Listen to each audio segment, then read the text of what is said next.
Welcome to Sustainable Leadership Live. I'm Lisa Danforth, your host, and today I have the marvelous Melody Johnson. Melody, thank you so much for joining us today. Thank you so much for having me today, Lisa. I'm so excited to talk about all of the great things for recurring revenue. And Melody is known as the Processpreneur. She's also been dubbed the Zapier, the human Zapier, connecting all sorts of people with the processes and systems and tools and whatnot. I would love to jump in there. Let's talk a little bit more about that, just that connection, that Zapier capability of yours.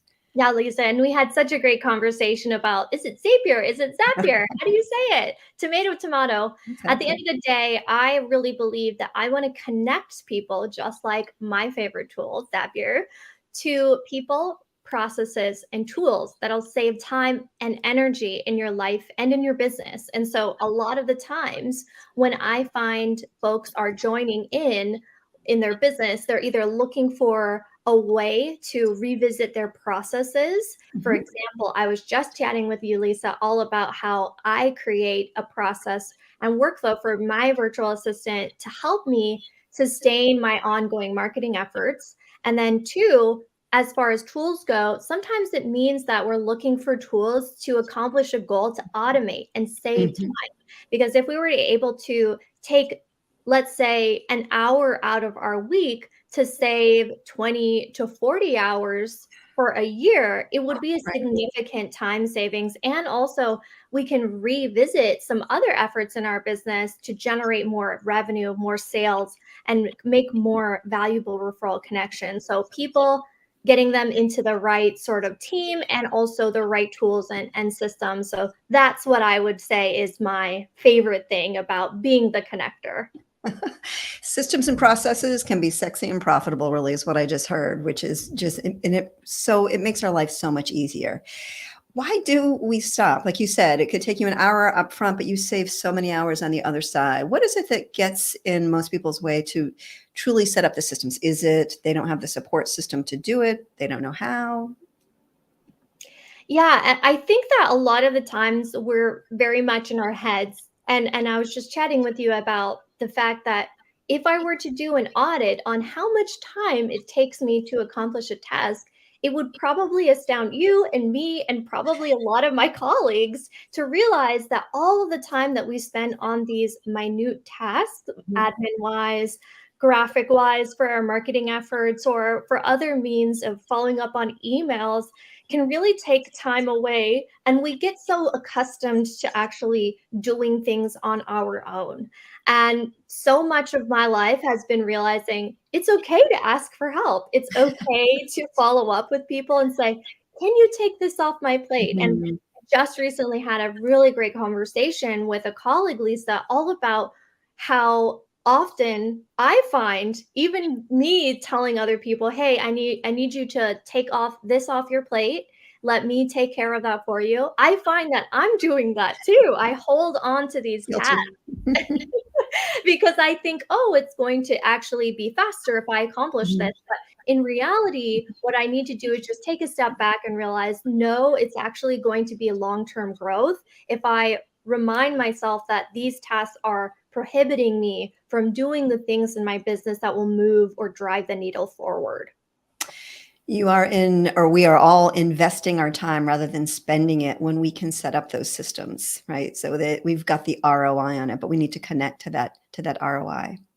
Yes, and it is a bit of a mental and emotional investment. At least it is for me, because, if you're so accustomed habitually to doing things on your own, whether that's creating a system, creating a process, or even actually doing and implementing, it can be harder to actually realize that you're doing it. And it was a good reminder, like I said, for me to realize that someone else had to say that to me, say, yes, you need to step away from that. I will take care of that.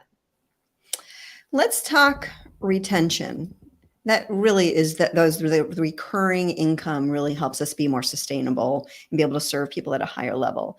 Now, I know that you had mentioned before about that retention is such a key piece, and the systems, processes, and tools support that. Can you talk a little bit about that? Yeah, so I think retention is a fabulous way to not only engage your existing customers to continue their ongoing relationship with you, But it's also a great way to build out referrals back into your business. So if we look at the numbers, what is retention? Retention is the rate at which we are keeping our customers.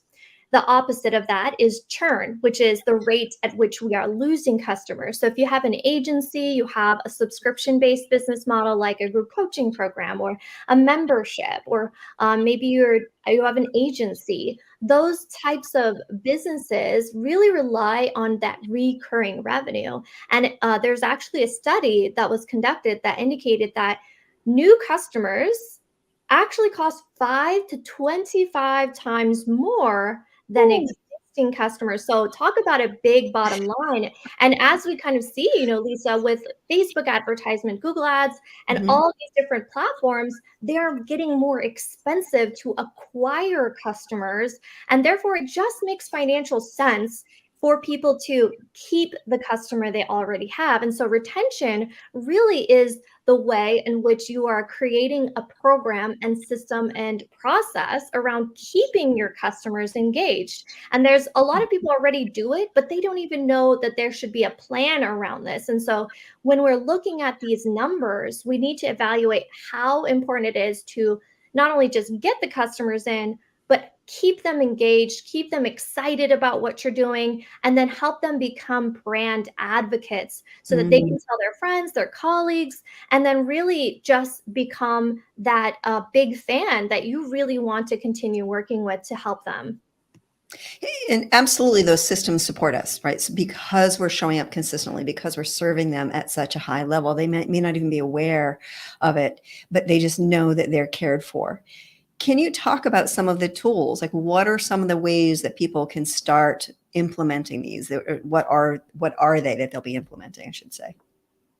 Yeah, so one thing that I really recommend if you're doing a higher touch program, for example, you have a certification, you have let's say a group program where people are investing a little bit more time with you, a little bit more one-on-one situation.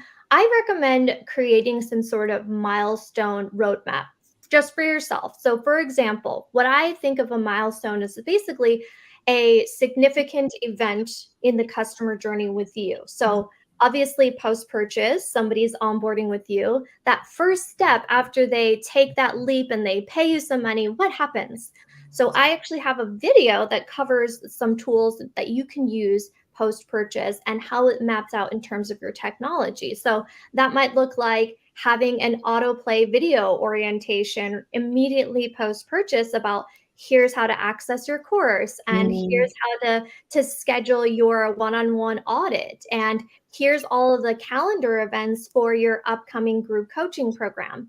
So those are just a couple of things that you can do post purchase with just a simple landing page and linking to all these resources, because a lot of the times the missed opportunity is not just getting people to the sale, it's what happens after the sale that we can get people engaged so that they'll be encouraged to participate in future engagement with us as a buyer. And that's overall going to increase our customer lifetime value. And really, that's what we want, to have bigger impact with our income so that we can accomplish all the goals that we want to for our personal lives and also for our professional career. Balance. I absolutely love it. I absolutely love it. So the client journey, let's talk a little bit more about that because onboarding, and I've been hearing so many things. It's wonderful to hear how people are really pushing in a good way. Just the importance of that onboarding, truly greeting your people, supporting them, and giving them the tools. So what you just said, I absolutely love because it's just nurturing and making people feel welcome. The client journey along the way, it's easy to sort of drop the ball, especially in a membership, especially in a group program, if it's not one-on-one coaching. What are some of the things that you've seen that gets in the way of people supporting their membership? I think planning can be a key piece that feels like it can be very overwhelming. So, when you Mhm. first have a membership or a group offer, you might have maybe 3 months planned in your mind's eye, or maybe 6 months in your mind's eye of what you're going to deliver. But over time, it becomes more of a Frankenstein. You start adding content and things get, it becomes and morphs into this thing that you didn't realize you were creating. often because you're listening to feedback and implementing, but it's hard to see from a bird's eye view the intention and look back to the original vision and if that still aligns. And so what I recommend doing is creating a roadmap for, okay, I'm going to plan out my quarter for my curriculum, my content, my guest trainings. And actually, this is something that I deliver to my membership owners inside of my membership, is that I actually have a planner for my curriculum. Just like I would go in to schedule marketing content, I go in to schedule my membership content. And so it's very, easy to overlook how many moving parts there are to a membership. So I think it's important to take a moment, either plan for the quarter in advance, or if that's too much of a leap, plan for the month and look ahead 30 to 60 days out and say, what content am I going to deliver? And how does that revisit the original concepts that were discussed Mhm. on the landing page and in my marketing efforts, so it can align for the overall support that I offered post-purchase? So again, we're marketing something on our marketing efforts, and then we're delivering that. And again, we revisit that. Sometimes our marketing needs to change and update as our content in our membership changes as well, so that we can remember that what we're doing is aligned with that topic. The processes are just so important, and what I really liked what you said is looking forward, or here are the takeaways, and making sure that you have hit those along the milestones along the way when planning it out. So very important. Let's talk the income, the retention, the income. I know you said it costs, what is it, 5 to 25% to bring on a new client, but I think you had thrown out some stats when we had spoken earlier, the information that you had sent to me about just some stats on the income and retention. Yeah, so retention is some of the things that I find is really important is that when customers come to you, it is important to help them continue working with you. There's something called expansion revenue, and most of us in the online business world, or in whatever business model you have, are already working on creating additional income streams. So if we look at the actual original offer, we can see that that might be your group coaching program, might be a membership, or maybe it's a digital product like a course or on-demand template. So originally we have that acquisition of a customer. They come into our customer journey or our funnel or whatever you want to call it. And then the next step would be an additional offer. That might be a supplemental resource, like a one-on-one service, like a coaching, one-on-one coaching relationship, or it might be a VIP day, it might be a retreat, or it might be some other sort of training. So again, we have all of these related types of income that we can supplement from the original offer. And as we look overall, we can actually increase the average revenue per account. So basically what we want to do is we want to take the offers, look at all the offers, we can see the average revenue per account, and then we can look at what is the actual monthly recurring revenue amount. So the monthly recurring revenue amount is the total number of subscribers, or the total number of customers, multiplied by the average price of the product. So let's say that your membership's $99 per month or something like that. Or, if it's a higher touch program, maybe it's $1,000 per month. I don't know, depending on where your listeners are at. So we look at that price and we multiply these two things together. That is equivalent to the monthly recurring revenue. And so as, of course, our monthly recurring revenue grows, likewise, that impacts our annual recurring revenue. So if we take a look at the numbers, if we just actually calculate let's focus on keeping the members engaged, excited, and continuing to work with us.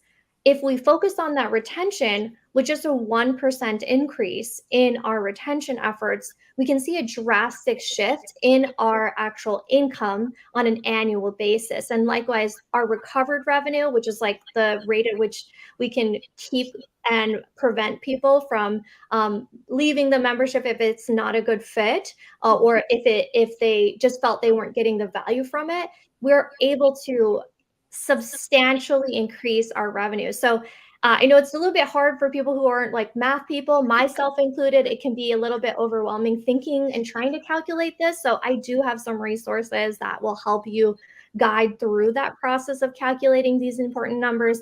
And that's going to really inform your budget for hiring, your budget for marketing, and really help to evaluate the pricing of your products and services. And also really connect us to the opportunities available to it. Because when we get so confused, I find that so many of us stop because we're not quite sure what to do. But having that goal and understanding, okay, if I get to the other side of the not knowing, if I really sit with this or find someone to support me, like yourself, to figure it out, to connect to the opportunity on the other side, the impact and the income. So what I really heard you say are metrics, key. I think metrics are key in anything, and we so often put them on the back burner. We'll get to the metrics and we'll figure it out, but how do we know where we need to lean into more or let go of without the metrics? But I also really enjoyed what you said, and it really, I think we can forget about this or not feel comfortable, is offer an additional some private coaching along with some group coaching. It's easy to not want to upsell, but when we can support people at a higher level, it's really helping them with the transformation. So having that be a part of the process of just, if it calls to you type of thing, to be able to invite them to have that additional support to make a bigger transformation. All within the process, all within the systems and all within the tools. So they really are sexy, sexy and profitable. That's Yes, great. absolutely. And I think that what you said with, you know, not feeling comfortable upselling. Like you said, there's so many different ways that we can support people, right? It could be a one-on-one service, it could be a coaching relationship. And if we look at it from the sense of we're providing an additional support if that's what people really need, and if I feel that I'm up for creating that space, I have the time, I have the emotional energy, I have the headspace to support that, then by all means. If we look at like companies who have customer lifetime value and the relationships that we're building, because that's really key, Mhm. it's so important to look at other successful business models like Amazon, for example, or if you want to look at Starbucks, like what is the customer lifetime value of Starbucks, for 30 years or, whatever time you want to look at for that relationship. It's ongoing. You may not visit Starbucks every single day, or maybe you do, but just that relationship alone, not only are they selling beverages, they also have coffee, they have mugs, they have like back in the day CDs. It is So impressive what they offer, right? right. And it's so easy for us as like service providers or coaches or Mhm. consultants to go, oh yeah, I do have something else that I can offer. And not recommending like putting out a new offer every week, unless you feel like that's something you really love to do, but just realizing that we have a tool belt available to us, and that tool belt can help to keep the business running smoothly, supporting our customers and supporting the lifestyle that we want to lead. So true. And I think Starbucks is a great story. I've read a bunch about them, and it's really their culture and the way that the people communicate and connect with the customer. Same exact thing, whether we're a solopreneur or not, is it's really important that touch point, inviting people to step up and have a higher experience. So is there a question that I have not asked you that you would have asked yourself? That's a great question. If there's a question, I really want to share some really fun tools that might save some people some time. And I am, as I mentioned, Lisa, big fan of saving time and energy, especially if you're someone who's like me, constantly going to do more things and realizing, hey, I now need something to save me time, whether a tool, a person, or a training. So one thing that recently I've examined is how I create my process documents, my workflows, and my SOPs. And one of the things that I've noticed is that I was just creating videos, and yes, there was a checklist, but it wasn't as accurate as I wanted to, and it was taking so much time. So recently came across a tool called Scribed, Hmm. and I'll mention and share it too in some of the comments area. Scribed allows you to record your screen and actually automatically generates a process numbered page for you to actually share as a web link. So it's absolutely incredibly easy to set up. You can do a free account. There's some limitations with that. They do have a paid subscription as well. And then the other tool that I actually really recommend people use if you're constantly on Zoom meetings, there's a tool called Fathom, which I think I might have shared with you in the past, but yes, Fathom is basically a Zoom application that allows you to record automatically and transcribes your video meetings, which makes it super easy to share with coaching clients, your team meetings. You can also set action items. You can even import some of those checklists, I believe, to project management tools like Asana, and also download some of the transcripts into a Google document, right? So it blows my mind because I love saving time. And this is just one of those time saving tools that is literally taking hours off of my week. Everyone, you need to connect with Melody, right? Saving that time so we can do more of the things that we want, whether it's in our business, with our families, or maybe an app. So Melody, where can people get a hold of you? Where would you like for people to reach out who would like to contact you? Yeah, so I would say just reach back out to me on my website. You go to www.thecourseconsultant.com. I host weekly events on LinkedIn with coffee and courses. And that's where I actually interview other course creators, coaches, and consultants who are growing their recurring revenue. So I'd love to connect. And I do have a free resource that I would recommend people check out for people with group coaching program, or if they're just, an online business owner that's looking to expand their network with referral relationships. And that's the course collaboration. And so if you want to check out that, click over to my website at thecourseconsultant.com. You'll find more information about the collaboration directory and what I'm building with referrals and retention. Beautiful. I love it. Thank you so much. I really appreciate you sharing your brilliance and just bringing it today. So next week, August 17th, it blows my mind. We're halfway through August here. I have David Roberts. He's going to be coming and talking about the importance of vision, but also the importance of bringing the fun as well. That's really where the success is when we can bring both in there. So please join next week, 10 a.m. East Coast time on August 17th, 7 a.m. on the Pacific time. And we will see you next week. Thank you so much. I appreciate it, Melody. Bye.